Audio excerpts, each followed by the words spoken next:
This is for the Moon's low-profile LED brake light with integrated turn signals. I'm going to be installing this on the XL1200C 2006 Sportster. So the tools needed for this is pretty simple. Phillips head screwdriver to get the tail light off, get it back on. If you're going to use the Scotch locks, you're going to need a pair of pliers or a pair of linemen, something to squeeze down those Scotch locks and crimp them good. Knife to cut back the insulation. You should also get yourself some good sealant tape, electrical tape if you don't have that, as well as some light bulb grease, socket grease, electrical grease, whatever you want to call it. That's pretty much all you're going to need. Pretty straightforward. Okay, so we're going to do a taillight swap out. This is a 2006 Sportster custom, and it is extremely easy to get into this and rewire it. We're going to swap it out for a Moon's low profile with integrated turn signals, but I want to retain my stock turn signals. So we're going to wire it in a little differently, and it's really easy to do. Remove 2 Phillips head screws from the sides. The entire taillight assembly drops down and reveals the wiring for both the brake and the turn signals. So these 2 sets here are your turn signals, and I'll show you how to get into those with some Scotch locks and integrate those turn signals so that you get both your stock turn signals as well as the integrated turn signals. So the first step in removal, make your life a little easier, get these wires up out of the way. They're blocking this plug that we need to get to, so just push them up out of the way. And on the bottom of this connector, it's kind of hard to see, is a little locking tab. I don't know if you can see me pushing it with my thumb there. You just pinch that in, give it a wiggle, and voila.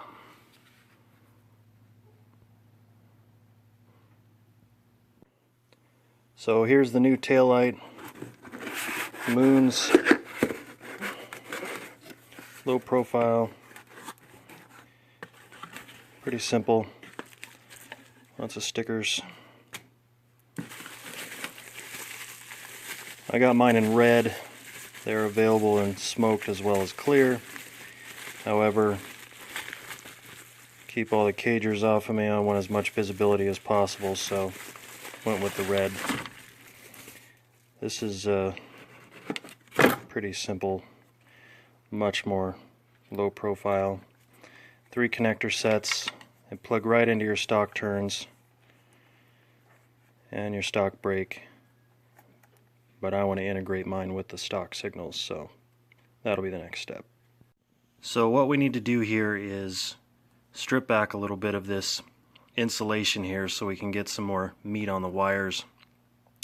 We're going to leave the stock turners plugged in because they have their grounds coming from the terminal connections, whereas the tail light will get its ground from this main ground feed here. So all we really have to do is splice these wires in, but we're going to need a little bit more slack on those wires to get it done. So I would recommend taking off maybe about 2 to 3 inches worth of the insulation. Just split it back and get it out of the way so that we can make our connections. Okay, so now we have those wires a little more exposed. Split that jacket down so we could deal with these wires individually. Get a little bit of socket grease on those connections, and it literally just plugs right in. Next step, we're going to get these signals Scotch locked in with these. So I'm going to use these Scotch lock 560Bs. Pretty simple to use. They're just a crimp style connection. You get your wires in there, spread them apart a little bit, slide your wires in, and then it has a squeeze. You push this down and that blade comes in, cuts into the insulation, and we've already got one of them put onto the wire here just for ease of wiring. You can see they don't give you much slack on this wire before the connection, so essentially we're going to get that guy put in line right there.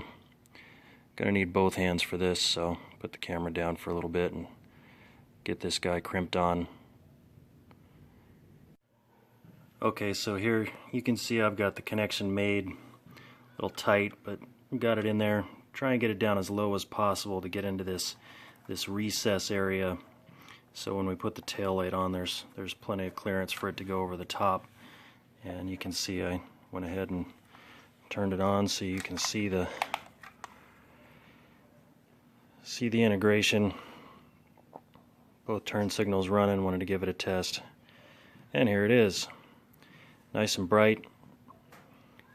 Should give me some more visibility on the turns.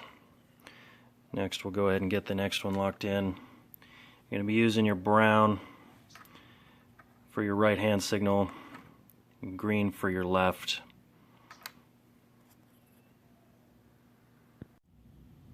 You can see here we've got them both locked in and spliced, and went ahead and turned the hazards on so you can see we got both sides working. No hyper flash. I don't have any other LEDs on the light, but looks pretty good. So now all we got to do is get these guys tucked back into this little recess here so that we can get that assembly back on. Probably going to put a little tape over the end of these connectors first just to be safe, keep them weatherproof, and then we'll get that put back on with the 2 screws, and easy cheesy. Alright, got her back together, and just wanted to give you a little bit of a review on it while I'm doing it. Obviously, the profile is a lot lower when you're considering that next to this big old soup can. The fitment is a little off. I don't know if you guys can see this or not, but there's a little bit of gapping up here. Not exactly a perfect fit. Not something you'd notice unless you're a little anal like me. I don't know how that would do in the weather if you got stuck in the rain, sending all that in there, but it'll do good enough. Much better than the big old hunk that was sticking off there before. You got the LEDs lit up good for the license plate.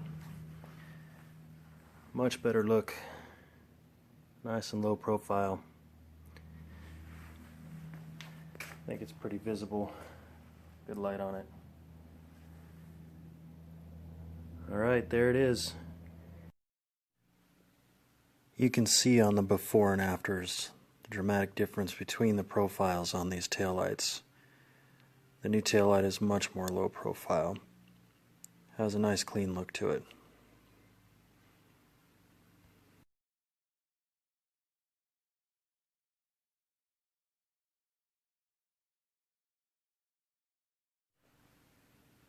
Here is a comparison of the running light versus the actual brake light in the shade. It would be extremely visible at night.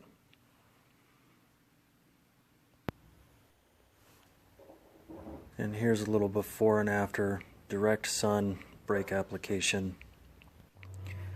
I would say they're very similar in brightness in direct sunlight. Visibility is about as good as it's going to get in direct sun. Pictures don't do it justice, but it is pretty bright in the daylight.